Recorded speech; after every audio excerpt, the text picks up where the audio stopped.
যারা আপনাকে প্রতিদিন মেসেজ করে, নিজে থেকেই কল করে কথা বলে, আপনার ভালো থাকার খোঁজ নেয়, অসুস্থ হলে ওষুধ খাওয়ার কথা মনে করিয়ে দেয়, আপনার সাথে ঘুরতে যাওয়ার প্ল্যান করে, দেখা না হলে দেখা করার জন্য ছুতো খোঁজে, আপনি তার বাড়িতে আসছেন শুনলে আনন্দে আত্মহারা হয়, আপনার পছন্দের সাথে নিজেকে মিলিয়ে নেয়, কথা না হলে মন খারাপ করে বসে থাকে, এমনকি মন কষাকষির পরেও নিজে থেকেই আগে গিয়ে কথা বলে।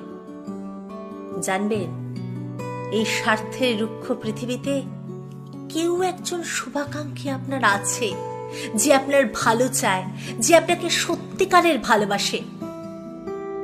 আপনি শুধু তার সাথে একটু ভালো ব্যবহার করুন, মন থেকে তাকে একটু ভালোবাসুন।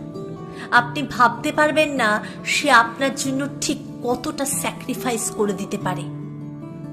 এমন বন্ধু ঈশ্বরের দেওয়া উপহার, তাকে আগলে রাখুন। ভাগ্য ভালো না হলে মানুষ এমন বন্ধু পায় না। চরম দুর্ভাগা না হলে মানুষ কখনোই এমন বন্ধু হারিয়ে ফেলে না।